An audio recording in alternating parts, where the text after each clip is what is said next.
All right, I'm joined by Scott Thibeau. Scott is a realtor with EXP Realty. He's in Biddeford, but honestly, I've been following Scott on YouTube, and he's a content creator now. We're going to get all to that stuff, but I'm very excited to have you here, Scott. How you doing? I'm doing awesome, man. How you been? I'm doing good. Look at us, just a couple guys on YouTube. Yeah, just like me. Remember, like I first met you. I don't know, 6, 7 years ago. I remember it We're exactly at when Panera. I was with Mike Mullet and my Mike old Mullet. We roommate. sat Yeah, outside. I yeah, remember it yeah. exactly. We still haven't got that round of golfing yet, but I know. I play quite a bit. Do you play like often at this point? I have not. I got down to an 8 in my Wow, heyday, but which is I'm fun. I'm at least a bogey golfer now. I don't. I haven't even took a club out yet. Yeah. Right. It's just Um, between camping and real estate. Haven't had any time. The it is wife, hard. she says I work too much, so I have to balance my priorities. Let's make that happen this year. So I got in at Biddeford-Saco Country Club last year after being on the wait list for 4 years, You and got in there? I got in. Yeah. Do Wow. you know Only what 4 year wait list. do you know what the wait list is now? I know there's a wait list to be on a wait list. There's a wait list to the wait list. So Yeah, yeah, I think I yeah, got on, and maybe there were 75 people on the wait list.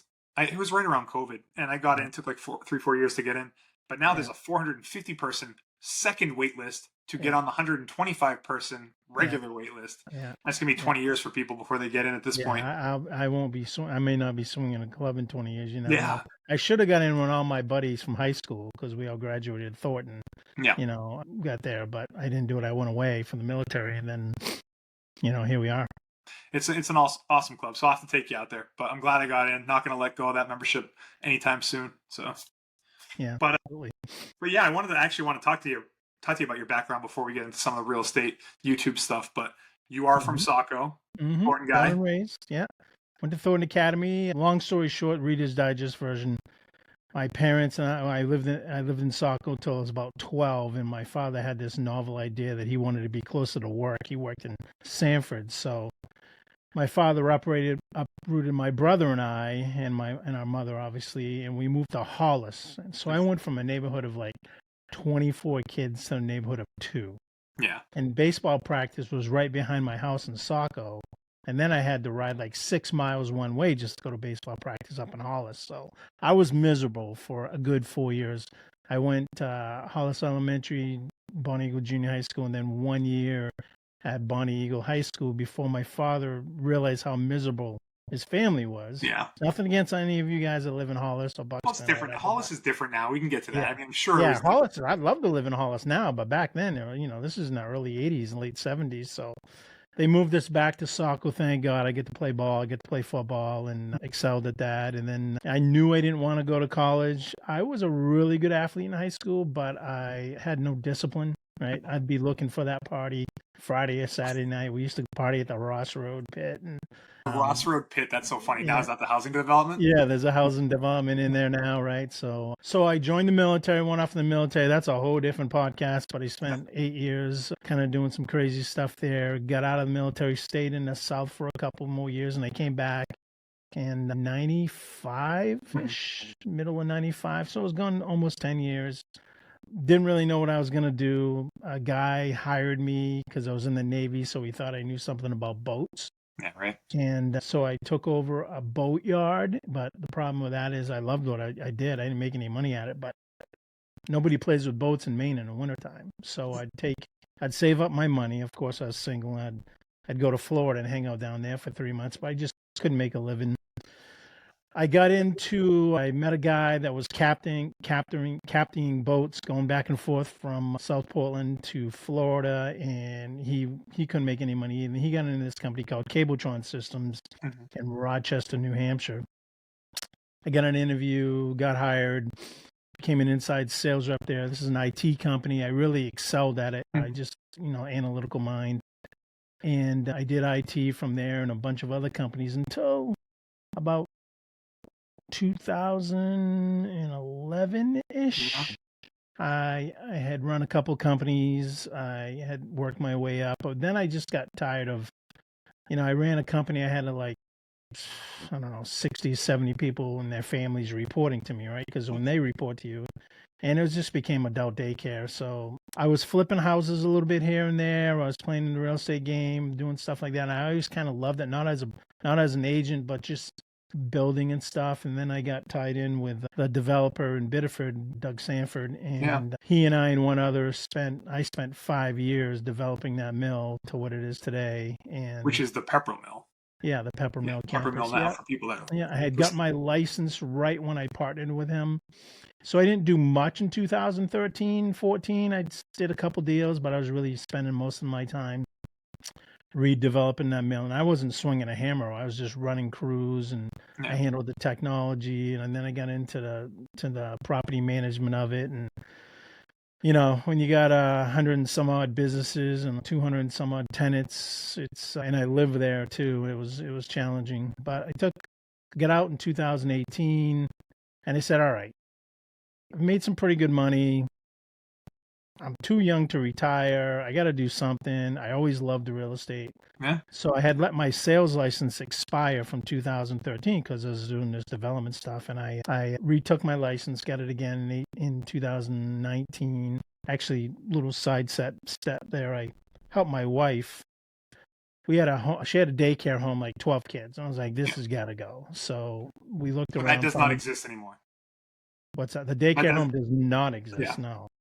I bought a building and we developed it. Now she has a thriving daycare business, child care center in Biddeford, right across from Dairy Queen. And she handles all Okay. the day-to-day stuff. We have staff and a director and employees and all that, going kind of back to where I was, Yeah. but now I own it and she runs it. I make sure it just stays financially solvent, pay the bills and stuff like that. And then I said, what am I going to do? I'm too young to retire. I could play golf every day, but I was like, Yeah. I know I'd get bored with that. And I said, I've kind of always loved the real estate. I've kind of always loved building things, and I'm a kind of people person anyway. So I retook my license, got my associate broker license, and I've been doing that ever since. And then it's been a fury into the real estate world from 2013 to now, and how things have changed. What a crazy run. Yeah, Um, yeah. I want to ask you about your military service.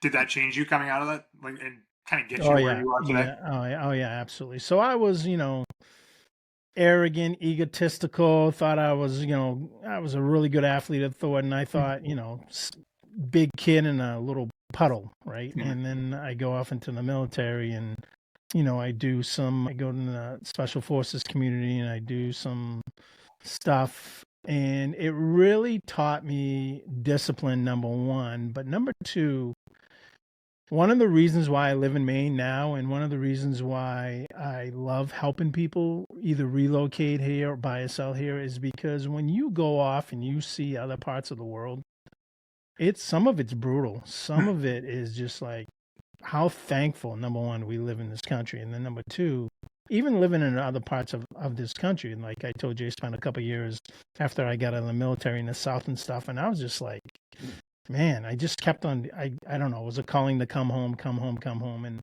while I didn't realize it growing up, how much Saco and Biddeford really gave back to me as a kid. Hmm. Right, everybody knew each other. My mom could call like all the neighbors to find me if she needed to. I mean, I know those times have changed now, but it gave me a sense of community and coming back home. And it's also one of the reasons why, and we didn't get into this, but I'm the president of the Heart of Biddeford board. So Yeah, I that's mean, right. just trying to give back to the community that gave so much to me beyond all my mom, my dad, and all my neighbors and my neighbors' parents and all that. So, but it did change me. It humbled me, and I realized very quickly after having been in that type of arena for almost six and a half, 7 years, when I finally got to Little Creek, that I was nobody. I Yeah, was just, it really taught me, to be humble and respectful and those things. So which it I sounds needed like it. it's what you needed exactly. That's what I was gonna say. It needed that, right? If You I said would it have went to before. You were college, I not would have been. disciplined. No, no, no. If I would have went to college, I would have been a disaster.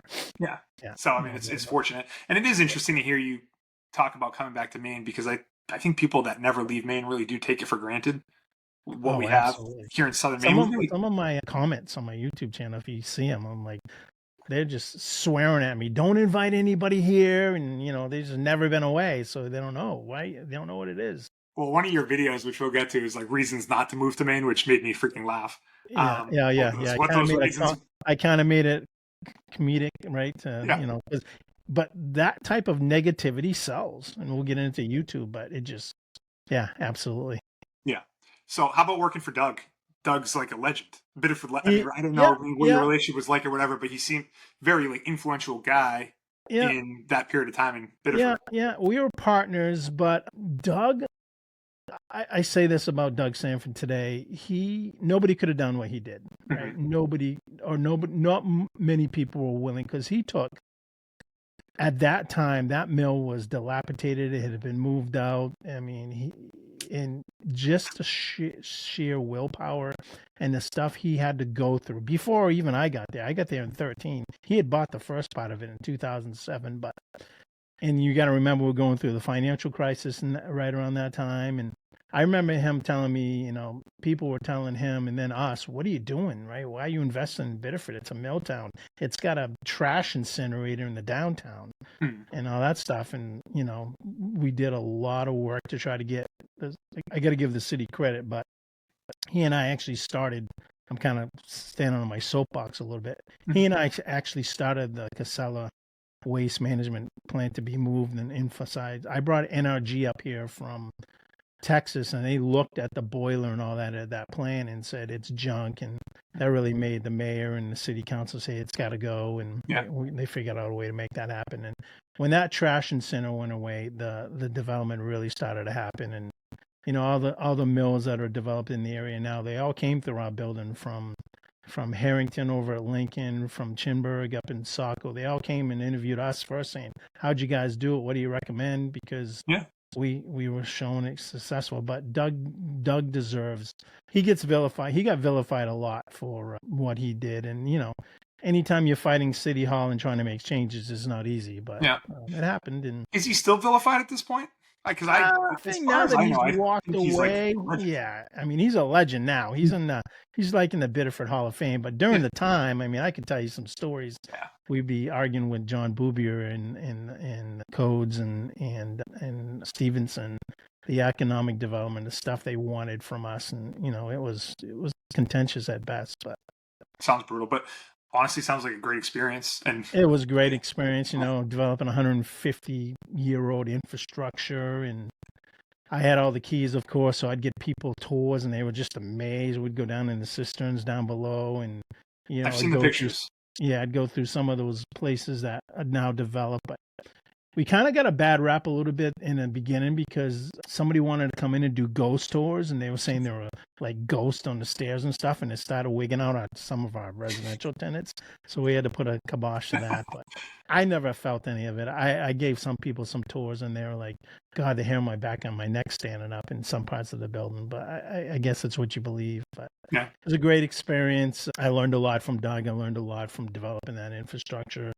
Just met so many great people, both on tenants, and there's still a bunch of them there. yeah, And then he sold it after I left, and another partner, Scott Joslin, left, and he's doing something else now. yeah. Somewhere bed and breakfast. I lost Yeah. touch with him, but Good. Hey, yeah, that's awesome. Good for him. yeah, yeah. Different, huh? Did you take over for Joe McKinney? Was I he the did. president So before? I was the vice. So back to my Pepperell Mill days. We sat down. We said, how do we be good corporate citizens, right? So we all picked, Doug, myself, and Scott all picked one thing that we'd do. Hmm. Doug picked the Downtown Development Commission, the DDC. Scott picked the Tuesday donut business thing, and I picked the Heart of Biddeford. So I started at the Heart of Biddeford, and then I became, because of my analytical mind, they wanted me to start running with the finances. Then I became the vice president, and then I had to step away for a little bit. I have kids, and one of my youngest girls was having challenges, so I had to take some time and came back to the board, got to be VP again, and then the natural progression is presidency if the president doesn't want to stay. And Joe, as you know, was selling his house and moving away. He Hmm. lives in Waterboro now. So him and the director Delilah came to me and said, "Would you be interested in being a president?" And my first instinct was, I don't know, man. I mean, I don't have much time now, but depends on what my duties are. But I'm thankful that I did. Yeah, I've been the president since November of last year, and Mhm. we just took on a whole new program called the Art of Biddeford. Like Engine had dissolved, and for those of you who don't know who Engine, that was kind of like the arts theme in Biddeford, and their executive director left and kind of went downhill. So we took it on, and we're trying to do some crazy things to just continue to drive downtown development and more people coming to the downtown. Both Biddeford and Saco, we work a lot with Saco Main Street now, Yeah. and just building that community that we all know about growing up, but more and more people are finding it's not a secret. Biddeford-Saco are very intertwined, so it's nice Yeah. that Heart of Biddeford and Saco Main Street work so well together. And Yeah, we didn't for a long time, and neither did Saco and Biddeford, but it's gotten yeah, better. It has, it has really gotten better. has. I Yeah. mean, school committee stuff that I'm Yeah, sure you're I aware mean, of. they have the There's same superintendent. yeah, for I And well, mean, Thornton Academy's Thornton's not part of that, but Thornton's yeah, its own entity, but but outside I of mean, that, that's pretty remarkable that Biddeford, Saco, and Dayton would all work together on that level, and hopefully it hmm leads to future collaboration between the two cities, not just school wise, not just Main Street organization wise, but there has to be other potential in this world of you see the city budgets going through the roof. Like there has to be ways to save money, and I feel like that's a potential someplace. I mean, there's a lot of pride that needs to be swallowed probably to make yeah, that. there is. I mean, growing up, it was the battle of the bridge, right? Thornton Mhm. hated Biddeford and vice versa. Now it's all Hey, different classes, and I was Thornton's still kind of freaking going pumped here. when Biddeford beat TA last night in baseball. I don't know if you Oh, saw did that. they? I didn't know that. Wow, Western Maine wow. Championship last night. Yeah, St. Joe's, Biddeford won 2-1, and they're wow, playing the States on Saturday. So by the time good, this post, good. it'll actually all be over. But Yeah, it's still that playful rivalry. yeah. I was going No, to actually tell you absolutely, before. I typically don't let absolutely. people that went to Thornton on the podcast, but since you live in Biddeford now, so. Yeah, I feel like I'm on the behind the enemy lines. It's funny because I used to stand up in front of the city council in Biddeford, and I'd be like, "Listen, I'm the last person I thought I'd ever be standing here talking to you guys. I was born and raised in Saco, born and raised in hate Biddeford, and now I live in Biddeford and work in Biddeford." And it was a good icebreaker for them. They'd smile, and then we'd go on parking or whatever. But yeah, As long, I mean, it's a funny thing between people from Biddeford and Saco, but those cities are so intertwined. I mean, a lot of our oh, close they friends are. live in That's why Saco. we're called Sister City, right? Our sister city. My office is in Saco, so it's it's all Yeah, it's all one big city as far as I'm concerned. yeah, But I still like busting yeah, people's balls once in a while. yeah. So tell me about real estate. You really got into it, like you were saying, like 2019, 2020, and things have been a whirlwind ever since. I mean, you Yeah, saw the yeah. I highs of mean, COVID, and now it's been yeah. weird the past few Yeah, years. yeah. I started out I was working with Mike, as you know, and Mike, great guy. We were golfing partners. We played softball together, played poker together, and it was just natural for me to when I got my license, I would go and hang my license with him. But Mike was kind of a solo guy and didn't really have many systems and stuff. And me having an IT background, number one, and then developing mill and stuff. I'm about systems and processes. So I I helped him implement some of them, but I needed something bigger. And Roz Anton, who I know you know, her and I went to school together. She was a year before me, and I kept on seeing her signs all over Saco and EXP, and I'm like, who the heck is EXP, right? Because Yeah. kind of knew a brand, and I I met with her, and sure enough, I told Mike I was leaving. He wasn't happy, but it is what it is. And I joined EXP, and you know, it's been an incredible ride, and I'm so glad that I did. I get calls and emails all the time from people trying to recruit me to their agency, but no, EXP is it's not just a business, and we can get into the different model, but it's not just a business. It's not just a not just kind of doing the transactions and the production side, but it's also you have the ability to build a business that's lasting that you can put down in your heirs and stuff like that. So I think it's misunderstood a lot in some ways too, and a lot of people don't know enough about it. But yeah, it's a great company, and I've been fortunate enough to really do well there and bring in some others, and be somewhat part of the leadership there, and help others expand. And we're growing pretty good. So is it a little decentralized, EXP? EXP is very decentralized, right? It's a cloud-based brokerage, and so we're the biggest knock that I hear from EXP is if you're new to real estate, it will be a tough go for you because You're your own boss. It's decentralized. They give you all the tools and everything online, and you can join Zoom meetings and you can have all that training. But some people just need to have that inter-office relationship. They need to go there and get, all pumped up and share stories and stuff like that. And it's one of the reasons why I have an office now at Biddeford Co-working, which used to be Think Tank, was Yeah. just to bring like-minded people there. And I hold a training every Friday now and bring people in and just help them feel like they're part of a team, whether they're on my team or not.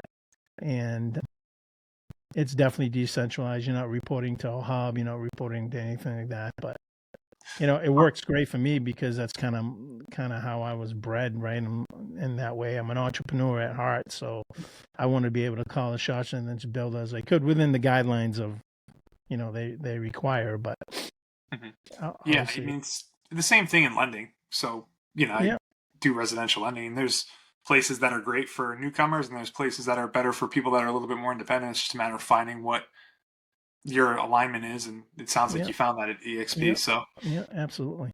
and there's a whole bunch of EXP people around here too. Like There is now. I mean, we've obviously no grown quite a Roz, and bit. I was, I think, 54th at EXP in Maine, and now there's like 300, 400 of us. Yeah. yeah, for So, sure. And I mean, work growing. with a ton of EXP agents all the time. Yeah. So yeah, no, it seems like a good spot. What? When did you decide to commit to doing YouTube? Because I do think a lot of people do it, but as far as people I know locally, the way you do YouTube is different than most people. Like, how did that come about? Yeah. So I had a ton of relationships and stuff, but I knew that at my age, I'm older, right? I don't have the luxury of time that, somebody's getting in the industry at 20 years old has, right? So I needed to get to a one to many as fast as I could. And another agent at EXP down in Dallas, Texas, Levi Lassick, I'm going to give him a lot of credit. He was a veteran as well. He had just gotten an EXP in 2018, and he started this crazy YouTube thing, and he got so good at it. Now Dallas is a different market. I mean, he did $1 million in gross commission income in his first year. Now Dallas, Texas, is way different business Yeah. than there's more people in Dallas, Texas than there is all of Maine. So but he and I chatted and went through some stuff. And then I was just online. I'm like, I'm going to go for it, man. I mean, I need to get to many people as fast as possible, reach out as many people as fast as possible. And I didn't look at it so much like to drive clients, although I thought it would help eventually. I wanted to get my name out there. I also wanted to help. I'm big into education. I think most realtors who are really care about their clients want to educate them as much as possible. So, I looked around and I saw a lot of agents who were starting on YouTube and they were featuring their listings. And I was like, I don't want to do that because by the time your content rolls out in the algorithms of YouTube, some of my biggest, fastest growing videos are from 3 years ago. Just the algorithms have Yeah. caught up, right?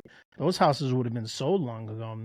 I remember one guy calling me and goes, I got like 900 videos and I got like 900 subscribers. How do you have 67 videos and you have over 2,000 subscribers? And I'm like, Mhm.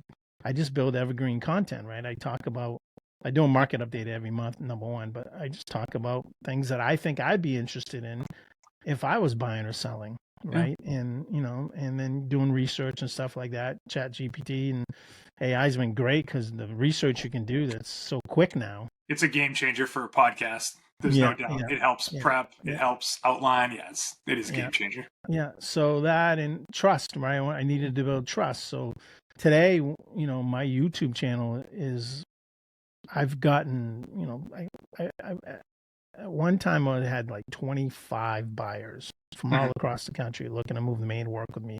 That's Mhm. come down now. I'm probably around 10. I Mhm. get comments and I get 7 or 8 subscribers every week, new subscribers. But I've changed it to like, okay, if you don't know me, go to my channel and just Mhm. you'll watch my videos and you'll either like me or you won't. Yeah. And the cool thing is, Randy, if they don't like you, you're never gonna know about it because they're never gonna tell you. They're never gonna subscribe. You're never gonna know. And Yeah. if they like you, then it's nothing but a plus. And I got a comment the other day from a woman. I think she was in Ohio or something. She goes, "How do you only have 2,600 subscribers? Your content is so good." I And I saw was I like, saw that comment. I know what you're and I talking was about. like, I don't think my content's that good, but everybody's like, you're good at it. And behind me is my studio that I just painted a wall and put up some stuff and Some lighting. got some color, got some lights, and I got a camera back there. And but you're right before we started, so you got to have kind of be able to talk into the camera. And I wasn't sure how long I was going to last because like the first couple videos I did, and I'm a perfectionist at heart. It took me all day to do 20 minutes. And I was like, no, Scott, you can't, you got to be. And it took me a while to get over that because I thought if I'd mess up and all that, I'd be like, nobody, I'd be a joke. Nobody would pay attention. But honestly, people say you're more authentic than most of the ones we see online, right? And like even in this, I'm scratching my nose or scratching my head or fumbling my words. I don't edit any of that out anymore. Definitely. I'm like, it's just I'm authentic. I'm like, it's you and I at a coffee shop having a cup of coffee, right? And it's the way I've transitioned it. The thing that I think is remarkable about your videos is how long they are, like you said, and that you're just one person. Because Yep.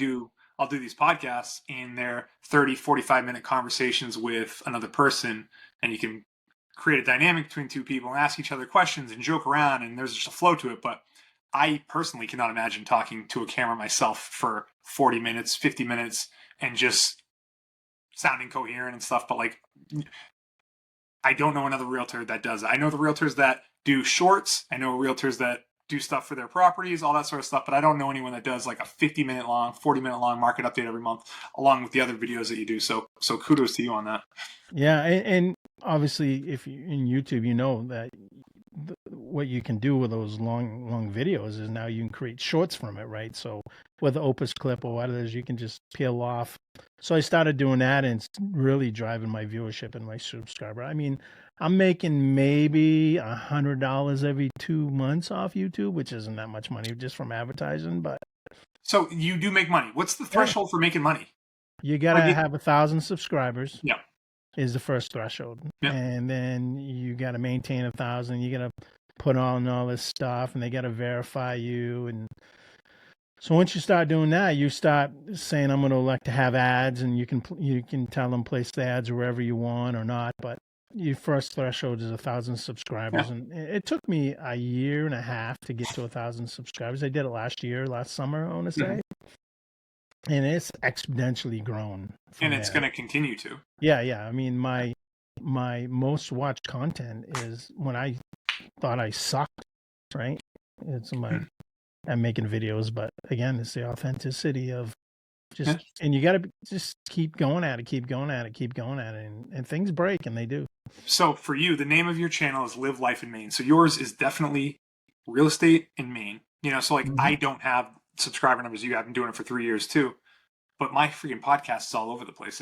I was telling someone asked me about it today, and it's like, what's your podcast about? It's like whatever Randy wants it to be about this week, talking to whoever Randy wants it to, so for me, it's not, Mm-hmm. you're locked into what your niche is. And I think Yep. ideally I had that, but at the same time, this is more of just like a fun thing for me anyways. So it's Yeah, not, you and Chris are talking about sports half the time, yeah, right? we're talking sports, and we just recorded a mortgage one earlier. We did sports Yeah. yesterday. So that stuff's fun. Conversation with your buddies and all that. And certain people are going to gravitate towards it. But I think with you, you've really like locked into what that thing is. And Yeah. the one thing I've learned in 3 years to like really lead to growth, you just need to have that thing that you focus on. And I think your brand is pretty clear at this point that you make videos about Maine real estate. Yep, absolutely. Buying You and know, selling. Ironically, my first client from my YouTube channel was a seller in Bangor. I'm like, what? I Dude, I'm believe in it. Biddeford. What? I can't sell your house in Bangor. I mean, who sold your house? And he goes, how long? I asked him, how long did he live there? And he said he lived there 2 years ago. He lived there for 2 years. And I'm like, well, where's the realtor that sold your house? And he's like, oh, she lives right down the road. I'm like, well, why aren't you using her? He goes, no, man, I want to use you. I'm like, it was flattering. So I drove up there, got to sign the listing agreement. Had to partner with somebody up there that was with EXP. Yeah. She did a great job because I wasn't going back and forth to Bangor, and I just did a dual split commission with her. And I listed a house. She did the showings, got it under contract. Client wasn't happy. A client went to Seattle. Client was happy as they could be. Yeah. And it kind of works that way. And now I do that all over the state. It's the power of YouTube, and Yeah. again, Yeah. being consistent. What's your cadence for videos? How often do you posts Well, once a it week. was originally when I started, I was going to be gung ho, right? I was going to do 3 videos a week, right? And Yeah. I was like, that was great. But then I was like, I got to edit these videos. Now, I was paying for editing originally, and I was paying like 2,500 bucks a month. I'm like, I'm gonna run out of money. I have money, but I'm like, I'm not gonna make it. My business is gonna be upside down if I keep on doing that. I got to close some deals first. So then I actually taught myself how to do Premiere Pro, So Adobe that's what you Premiere use. Pro. Yeah, Premiere Pro is Adobe, correct? yeah, Adobe Premiere Pro, right? And I'm kind of dangerous with it. I'm no, don't hire me to be your editor, right? But I'm just saying I know enough now to do my own editing. But then I just ran into these guys out in Bangladesh, and they've been hammering me. Come here and then language barrier and all that. So I'll give you a shot, right? I'll give you a shot. So they just did that one that I posted, a market update for May. Yeah. That's their editing. It was $75 to For a edit that 40-minute video. video with the Yeah, transitions, the yeah, cover. yeah. They do the thumbnail too. They did the thumbnail, they do the SEO, all that, right? So I got to provide obviously the video and some of the B-roll, but so I said I'll give you a shot. So I gave him a shot, and I think we're going to expand upon that relationship. But it'll free me 25 up. bucks is manageable. I Yeah. get I get emails all the time from people or Instagram Oh yeah. messages all the time, like Oh people yeah. trying to edit my stuff. And Yeah. I Yeah. mean, how did you even be willing to talk to someone in Bangladesh? Because I would probably put my guard up right away and just be like, nope, I'm good. Uh, I got it. He was very persistent. He was Hmm. very persistent. I mean, it was probably 6 months. I'm like, all right, I got to shut this guy up, right? And I was impressed with his persistency, to be honest with you. And so I started talking to him, and originally he just wanted to do SEO. So I said, all right, I'll let you SEO What does sales. that even mean? Like, are you talking about what he gets put in the description of Yeah, your? so he was search engine optimization. He was looking at my videos, fixing some of the keywords, right? Optimizing some things here and there. Above my pay grade, to be Yeah, honest with you. yeah. And I actually saw my viewership going up. I'm like, okay. And it was like cheap. It was like, hey, I'll SEO your video for $15. I'm like, Hmm. okay, I don't know, but I saw the results of the viewership growing, right? So I went from there to, I said, do you do editing? And he's like, yes. And I mean, they're on different schedules. Like Yeah. right now it's midnight out there or whatever. So he's working opposite of me, which is good. Getting money over to him and stuff's kind of tricky because you can't use like, Pay him in yeah, Bitcoin. yeah, right, exactly. So, but we'll see. I mean, I actually like editing my videos, but like I'm doing one right now, the 5 mistakes sellers make when trying to sell the house in 2025 in Maine that I see. Yeah. And if I have to balance being a perfectionist and being like 80% is good enough because I could spend all day and then, you know, So one of the things I like about, I guess, being a content creator to some degree on a different level is it's kind of like I don't paint, I don't draw, I don't make music. Like there's a little bit of a creative itch that gets yeah, scratched when yeah. I'm editing and doing thumbnails and just kind of like managing the branding of everything, you know. So Mhm.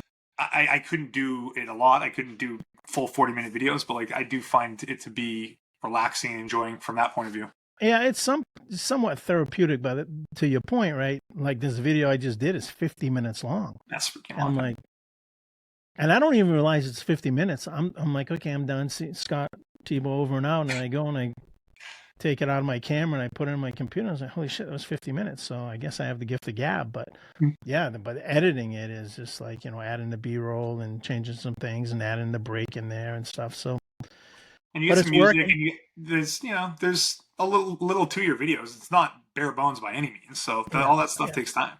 Yeah, it does. And if you're just a talking head, you're going to lose interest, right? So you got to throw some stuff in there, or you got to be a little like the one you saw that you said 5 reasons not to move the Maine, and I said I'm going to do it a little different, but it got a ton of attraction, right? Because people are naturally attracted to negative things. Now, my number one video is, can you survive the Maine winters? And I Yeah, did that like 2 years ago, and of course we live here, so we yeah. can survive the Maine winters, but that thing just blew up. And like you said, it's evergreen content. Yeah, So yeah, anytime it's freaking February and someone's typing in like Maine cold winters, like it'll yeah, continue to show up for the next yeah. whatever amount of That's years. what happens exactly. Yeah. So I do want to talk about your top 5 reasons why you shouldn't move to Maine. Yeah, And yeah. I don't know if you remember them off the top of your head, but it was like they're kind of tongue in cheek, you know. Yeah, So they're very tongue in cheek, right? the, Don't move to Maine. the first one is that it's too Safety. safe, too Yeah, safe. yeah. You're gonna be bored, right? If you It's- enjoy gunfire, if you enjoy, all that, two people fighting in a Walgreens parking lot, don't move to Maine because I you're know. gonna be bored. Yeah, The other one was a clean environment, which yeah, all things said and done, Maine's pretty yeah, good for air quality, and obviously, I yeah, think it's one of the most tree covered states in the country.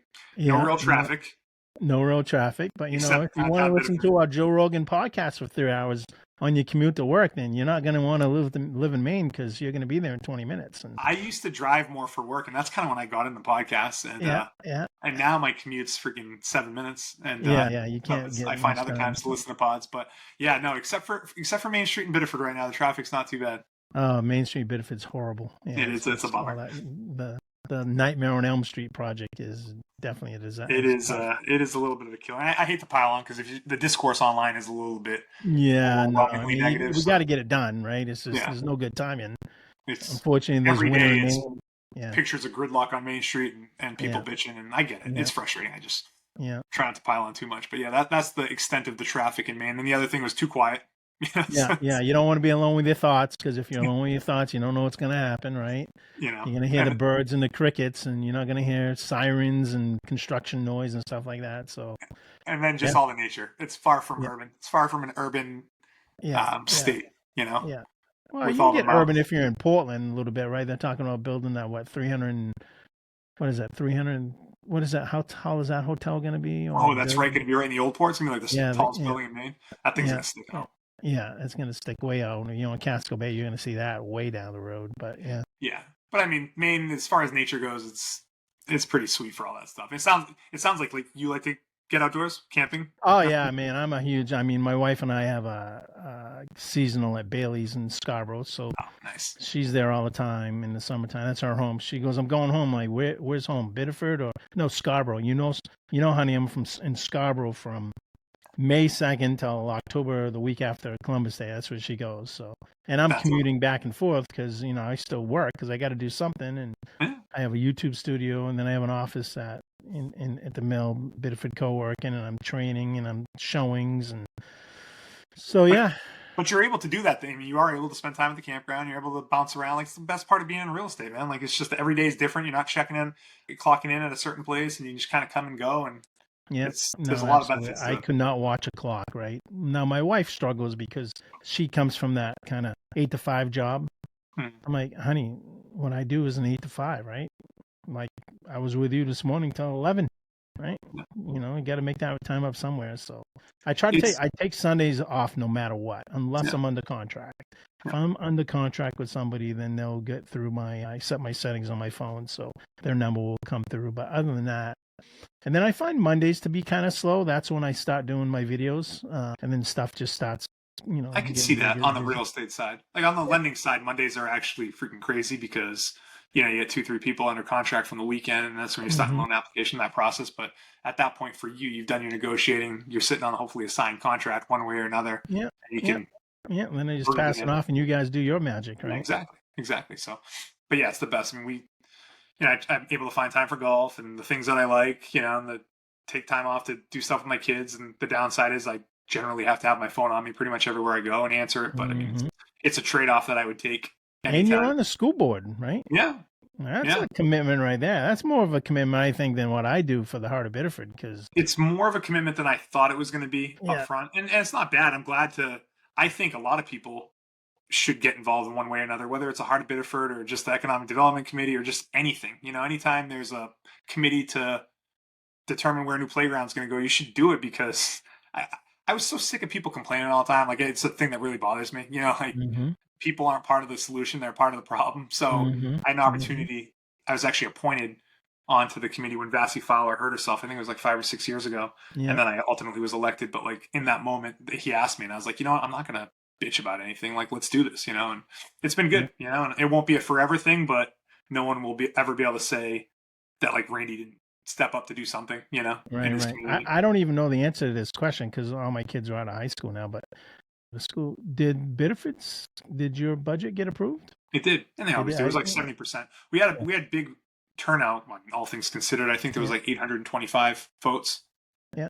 Yeah. which is less than 10% of the voting population, but better than what it usually is. I think Yeah. it's Yeah. usually 400 or 500 Yeah. people vote for it. So it passed overwhelmingly.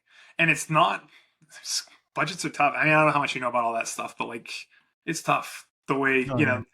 you just, you don't even open the school on day one, and 90% of your budget is salary, insurance, Mm-hmm. all that Mm-hmm. stuff. And people Mm-hmm. think like you're just going to cut back the paper and the paper clips and all that stuff. And just, Right. it's Yeah. tricky, Yeah. Yeah. So anyways, yeah, that did pass. So fun stuff. Cool. Good job. I want to talk about another video. Yeah. 5 worst times to buy in Maine. Yeah. Five worst times or situations to buy in Maine. Yeah. So you identify like some seasonal price spikes. I mean, you Yeah. tell people like, Yeah. I think October is very busy. Or like that September, October time. Yeah. That's for you is historically pretty Yeah. busy. So I'm when I made that video, I was, obviously talking to buyers, Mhm. and right now we're in the heyday of real estate here in Maine, right? And it's probably like that in a lot of cold weather states. So there's so many buyers out there looking. Prices are right now like 37% of homes that are listed on the MLS that are currently active right now are being price reductions, but Mhm. or at least in York County. But I'm just trying to give buyers an idea of like you're going to pay probably the top dollar during these times, right? And if you can wait, you may get better deals down the road, but you can't wait too long. That's number one. Obviously, right around when kids are going to school, right? Families are trying to get into where they're going, right? So you're going to pay higher there. And then I did find this all came from the MLS. I looked at the market and they said, wow, October, which surprised me, has the highest grossing income per family for a home in October, at least in southern Maine. And I was like, why is that? And the only thing I can attest that to is they're already in school. So maybe these people are just trying to get into their homes before the holidays, Mhm. right? Or before Thanksgiving. So yeah.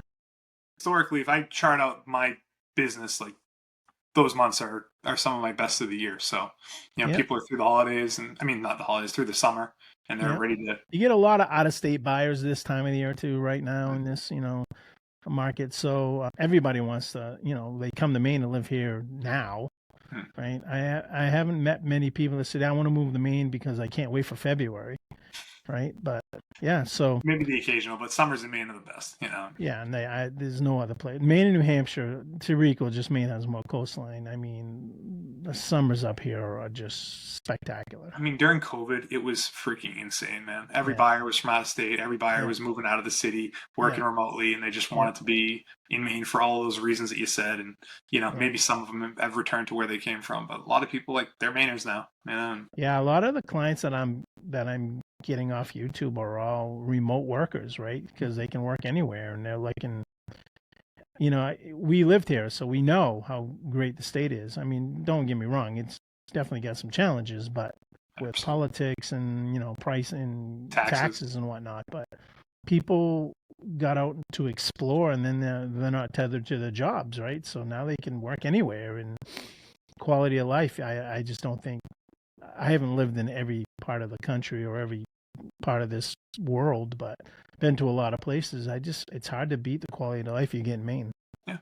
And I do think like some of the numbers speak for themselves in terms of people moving, Yeah, moving. no doubt about it. So But then you identify the high interest rates, and they are high, or they're still in the upper sixes, and but I'm hopeful. yeah, I mean, the problem that that I feel with the interest rates is they're really not that high. It's just that we came from an interest rate at like 2.5, 3%, and then they went up to 6 and 7, and people were like, "Holy smokes!" Right? But I'm sure you've heard the story. You know better than I do. My father told me in 1980 his interest rate was like 13%. Yeah. I mean, it's like so it needs to come down. I think 5.5 would be a good. You got to make money. Nobody was making money at 2.5%, right? But In my opinion, yeah, buyers will buy homes at freaking 10% interest yeah, rates. yeah, It's just that the sellers won't sell their home, when they're sitting on a 3% mortgage. And honestly, I don't have to look any further than in the mirror to see that I'm one of those people that I'll freaking Mm-hmm. die in my house because like I got a Yeah. 3% mortgage and I'm part of the problem. Yeah. Because maybe we would have moved, maybe we would have bought some land and built a new home, but Yeah. instead we renovated this, renovated that, fixed some of the issues that we had with our home, and now that we're going to be there. So a lot of the people that move are people that are relocating, unfortunately death, divorce, but like that person moving from one part of town to the other part of town just because they want to or they can, like Right. that part's a little bit more limited. And I think maybe if you do get the rates down to 5, those people that are 3 aren't so Right. sticker shocked to Yeah. 5 as they are to Well, 7. number one, you're taking the equity that you've had in your home, right? And you're going to put it into a higher priced market. Mhm. And then the interest rates are going to be higher than what you had, right? So that's part of the inventory issues we have here. And I get it. I'm with you, right? I have Mhm. a home that's way too big for us now. It's just my wife and I. All the kids are gone. And, a four bedroom, 3.5 bath. I mean, Yeah. got a ton of equity in it. But Not, you got a not, great rate. yeah, yeah. But I mean, I'm just going to take whatever I took and put it into something else and have a high interest rate unless I buy cash with it. But yeah, So no. you almost have to be forced to sell in this market Yeah, to exactly. want to do it. But Yeah. I'm hopeful that rates come down in time. I mean, there's a lot of uncertainty in the world right now, and when that's the case, there are some pressure. Federal Reserve did not increase or decrease rates; they just kept them flat, and Yeah, yeah. said the plan is to continue with 2 cuts, hopefully before the end of the year. So we'll see But what that looks inflation has really kind of been, from what I'm reading, has really kind of been taken care. I mean, what is our inflation right now? 2%? upper twos. I think Yeah. upper twos or 3, like which is the Yeah. target. So it Right. really is a little bit in check Yeah. right now. So that was part of what was leading to a lot of rate hikes and Mm-hmm. the increase in interest rates in general going Yeah. back a few years. So that's a Yeah. little bit more under control, and now it's just a matter of some other things. The job market's actually still pretty good. So surprisingly, we beat a lot of the expectations month over month. So there is pressure though for rates to come down for the reasons that we just talked about. If it wasn't just the housing market alone, but other things as well. So, but Yeah. you talked about buying a home when a town is in the middle of a tax reevaluation, which Yeah. Right. that's been a bummer. I mean, as Biddeford people, like we've Yeah. experienced that recently, and Yeah. it's not ideal. Yeah. No, you definitely want to know if you're wherever you're buying is going through a reval, right? And all of Maine is. I think Biddeford, well, we did it last year or maybe 2 years ago, but I always get challenged because, we're not going to raise your mill rate, but we're going to raise your values, right? Okay, great. But then the mill rate goes up the next year or whatever, right? On the new values. So, Yeah, I get it. Everybody getting raises, everybody's getting COLA. I get, but there's just what really frustrates me, and I guess I'm part of the problem in this area. You're driving down like the Nightmare on Elm Street, I call it, and you see yeah. like 7 guys standing and one guy working, right? It's like, I don't know. That's that industry, man. It It's is I that mean, industry. it's like I'm it's I'm weird. having my driveway done right now during this recording, and there's 6 guys out there, and only 2 of them are working. The other 3 are holding rakes, I and wasn't one going to say guy's anything about that supervising. industry, but like paving in general, yeah, there'll Yeah, be like freaking 20 yeah, guys there yeah, and like one yeah, guy driving something and yeah, everyone else just kind of hanging out. But, yeah, yeah, yeah, and that is all like people will find ways to milk the system and, They will. They all will. that sort of stuff. But yeah, no, Yeah, it's definitely leads to higher taxes and a lot of the budget issues that we face, not just in cities and schools and in the world. So I do not, that's above both of our pay grades to figure yeah, that problem out. yeah, yeah. But it is something to be aware of when you're buying, because I've had people, when someone does a fixed mortgage, I always tell them like your principal and interest is not going to change, but your taxes and insurance are. And, Right. I have some people that their taxes went up 300, $400 a month based on revaluations after we Hmm. closed. And I didn't know, what I mean? Like Yeah. sometimes I don't even know the town that people are buying in or Yeah. any of like that sort of stuff. And Right. it, if people aren't aware of that, I can catch them off guard for sure. Yeah. I try not to get too stuck on the interest rate. I try to ask them, okay, what's the maximum out of pocket you think you can afford? Not just for your house, but taxes, insurance, whatever it's going to cost you to be in the house, right? I don't want to spend more than $3,500 a month. Okay, well then we got to figure out between taxes and insurance and where you can afford a house, how much house you can buy based Mhm. upon what you qualify at and how much money you have. So I've had more success that way than, yeah, you get a 6% interest rate and or 7% interest rate, and you're showing them kind of the top dollar what they can afford, but then they look at everything added, it's way more than they want to. Yeah. I think people being realistic about what they want to spend is the way to go. Like instead of Yeah. telling someone what their max is, which I'm happy Yeah. to tell them what their max is, Yeah. it's like you tell me what you want to spend and I'll tell you what that'll get you, and then kind Right. of use that to lead. I mean, and maybe you go above that number after you consider it, but like I think that that's a good starting point for people. Yeah. I At always tell least, people, the buyers that I work with, whatever your max is, think 5 to 10% less. Right? yeah, Don't go for your max because you have no negotiating power. You can't, if something comes back and the seller's not willing to make a concession and stuff, what are you going to do? Right? yeah, So try to find houses that are, we'll try to find you houses that are 5-10% less than what your max is. Maybe we can find houses that will fit your needs that are being asked at that price. But, when you go right up to that number, and yeah, it's great to have, but, it's tough on the buy side to have I any see it. leverage.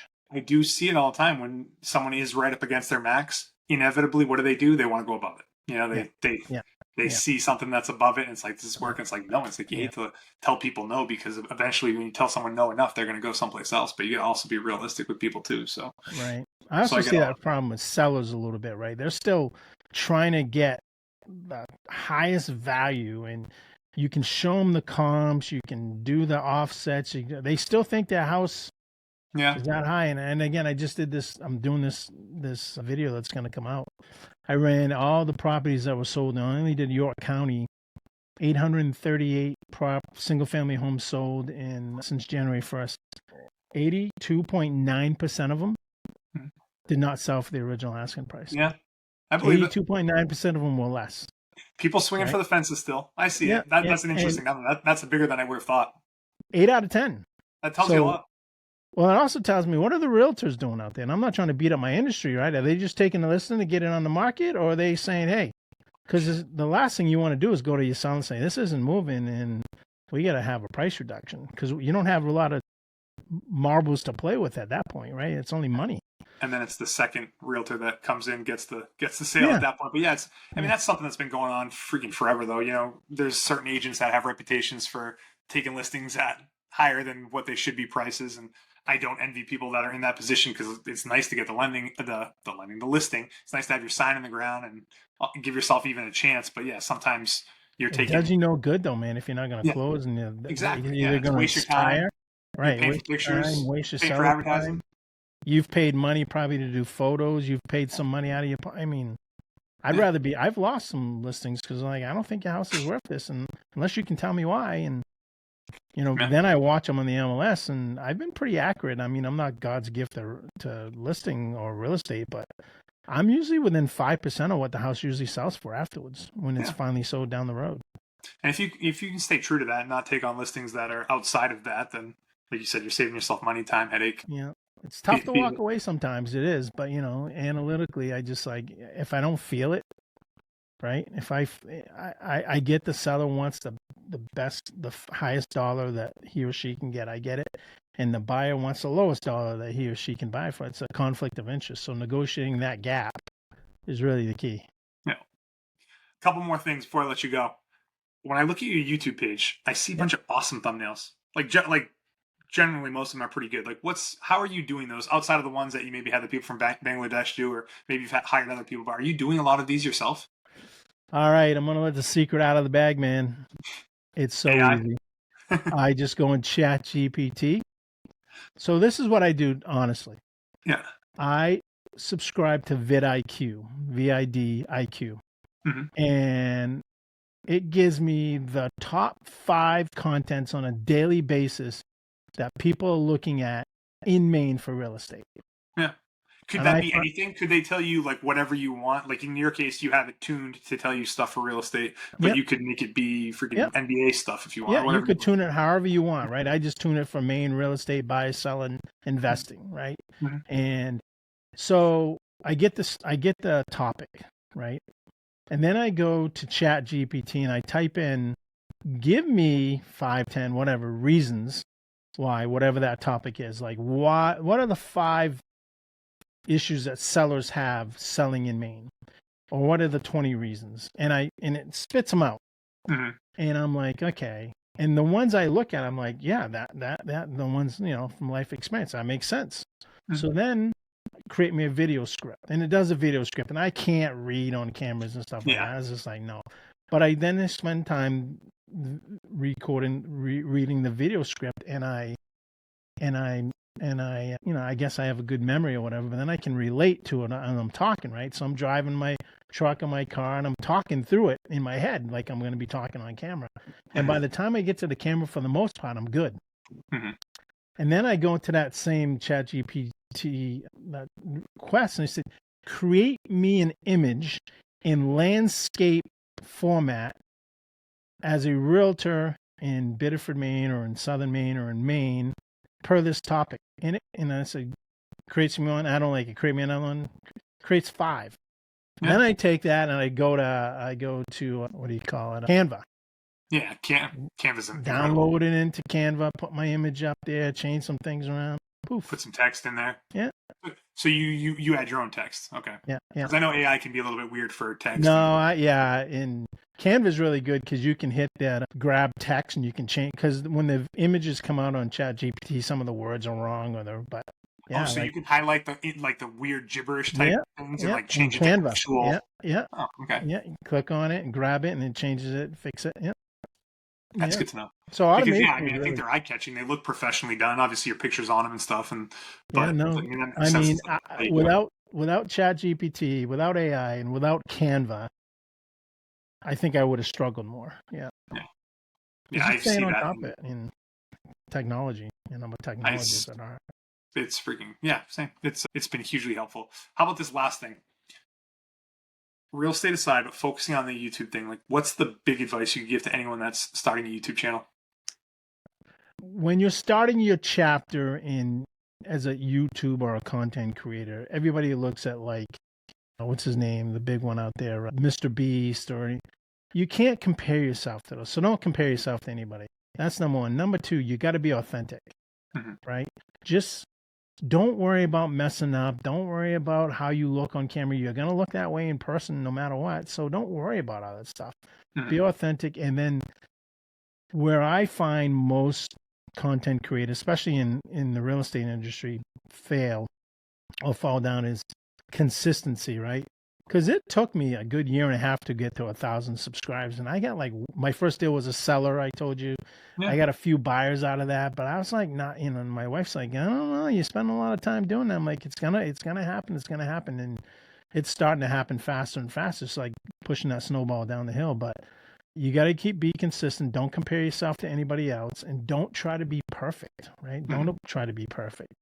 Now, if you have some money and you can, kind of streamline some of the editing, B-roll I found is harder than actually the content, right? Because like I said, nobody just wants to watch a talking head, so you got to throw B-roll in there to keep them engaged, and that's where, AI has helped with that, but that is where you really pay for that. Is there like a B-roll repository or something like that you can pull from, or are you just having AI create some of that stuff and you're throwing it? Sometimes I have some subscriptions to like Elementor and stuff like that, where you have all these free pics and all these videos and stuff that you can use. So I pay, I think it's $120 a year, and you get all this stuff. And then I do use AI quite a bit to create stuff, images.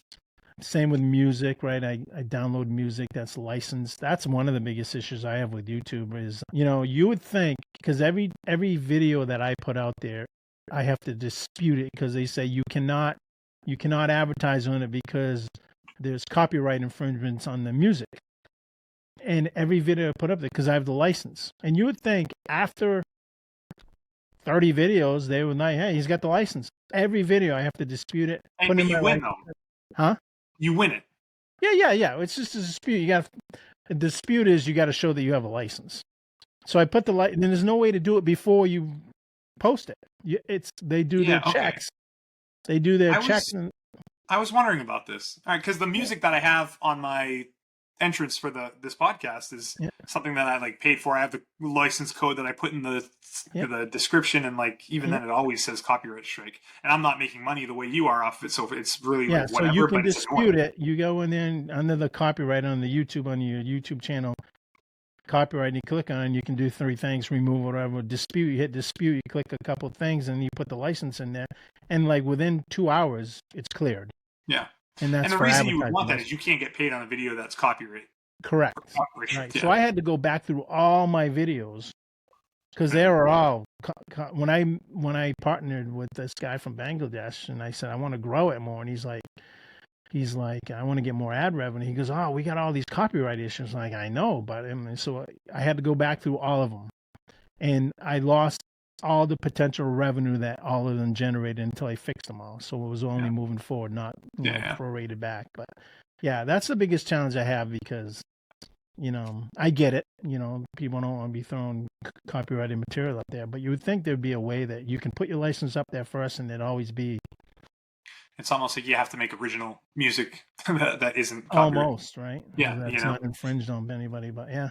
Yeah, but well, listen, I appreciate you coming on. That was a great hour chat, man. I love seeing what you're doing online, and I'm glad we were able to reconnect and have this conversation. I appreciate the time. It didn't even seem like an hour to me. I don't know if it's like an hour. That's what I like about the podcast, man. It goes fast. Just like it's just like talking to a camera when you know what you're talking about. But yeah, shooting the shit, it's fun. So thanks again for doing it. I'll continue to follow the page and share your stuff, and we'll do it again sometime. All right, brother. Appreciate it. Thanks, man.